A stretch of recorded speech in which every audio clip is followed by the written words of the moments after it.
Fatosnano, ëngjëll apo djall? Është pikërisht figura e ish kryeministrit Fatosnano, i cili pardionda nga jeta fizikisht, që ja vlen të analizohet jo si person, por si fenomen politik.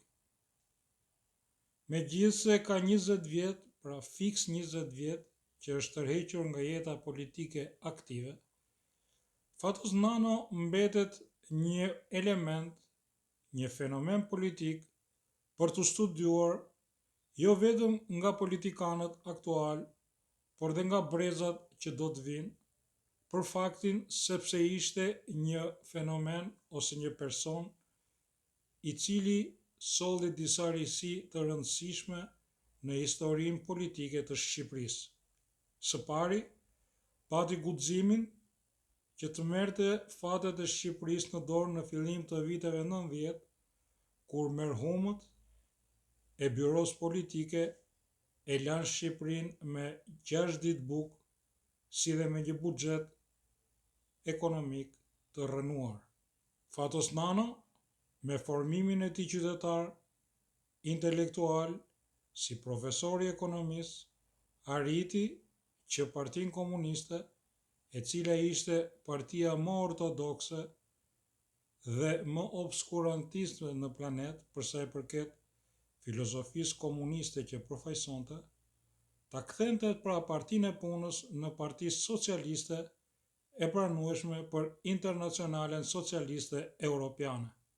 Pra, krijoi të paktën në aparencë dhe jo në thelb një parti social-demokrate pro-perëndimore. Fatosnano arriti që në vitet kur ai udhëhoqi vendin, por edhe kur ishte në opozit, të fuste një kulturë të re politike, e cila ishte ajo e shmangjes së konflikteve të drejtë për drejta, për të cilat Shqipëria kishte vuajtur vite e vite me radhë, dhe kjo është një merit të cilën ja njohën tani mbasi ndroi jetë, por edhe më përpara, edhe kundërshtarët e tij politik, bile dhe kundërshtari i tij politik më i drejtë për drejtë, Sali Berisha. Por, a bëri gabime Fatosnano? Ai jo vetëm bëri gabime, por bëri edhe faje.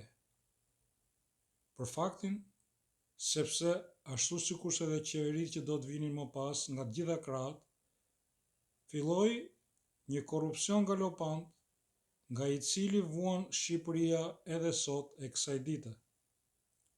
Ai udhëhoqi revolucionin e vitit 1997, pavarësisht se fizikisht nuk ishte i lirë, i cili ngeli një njollë e zezë në historinë politike dhe në historinë në përgjithësi të Shqipërisë, ku për herë të parë mbas 50 vjetësh Shqipëria dhe integriteti i saj u vu në pikpyetje serioze.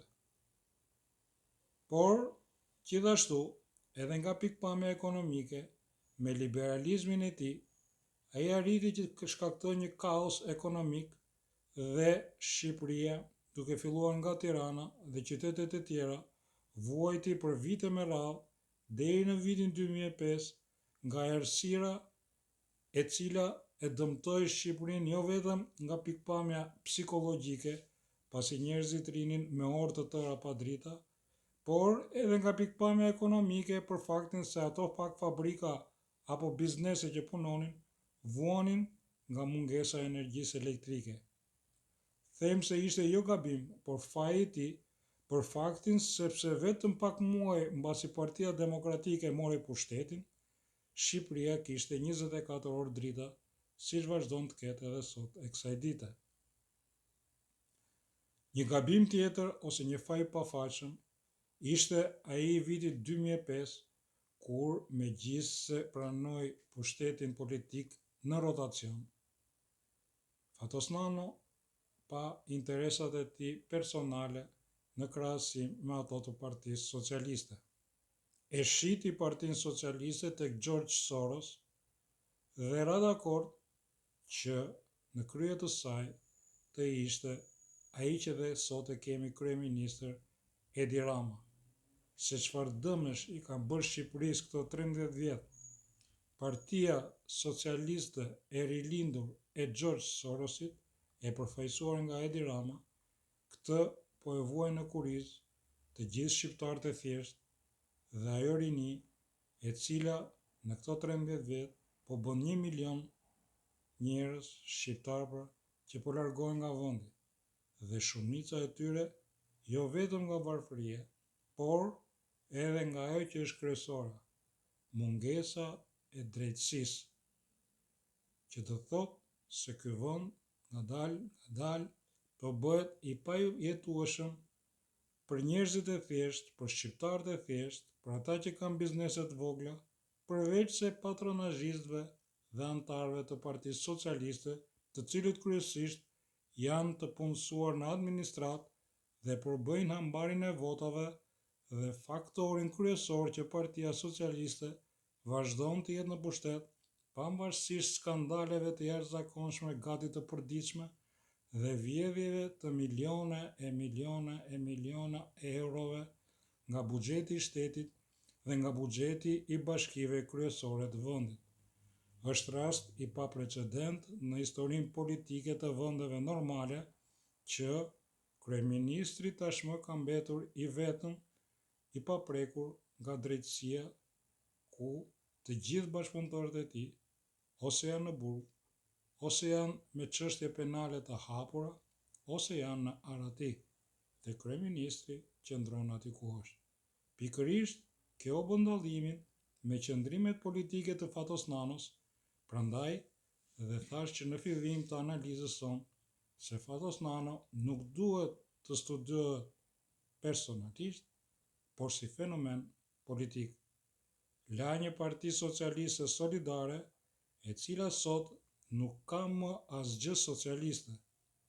Partia Socialiste është ndruar në furnizuesin dhe fuqisë politike të një grupi horrash të cilët quhen rilindje. Janë rreth 100 vet, të cilët po bëjnë ligjin në Shqipëri së bashku me oligarkët e mbështetur prej tyre.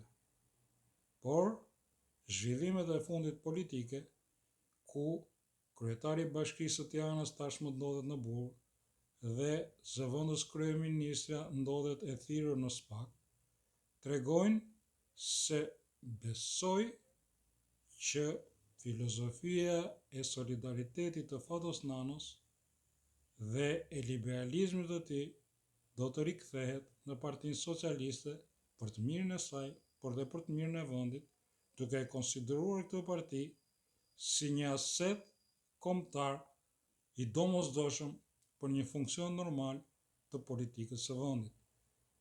Megjithatë, nuk na mbetet gjë tjetër veç se të ngushëllojmë familjen e Nanos dhe të themi që ai ishte edhe angjëll, edhe djallë nga të dy krahët. Prandaj dhe ai adhurohet dhe urrehet nga të gjithë simpatizantët e tij dhe kundërshtarët e tij politik, gjë që është normale, sidomos në politikën ballkanike.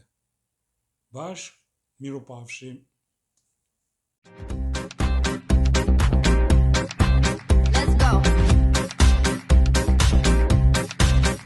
Yeah, spring in my step, got no regret. All eyes on me now, 'cause you ain't seen nothing yet. Ooh la la, ooh la la, ooh la la.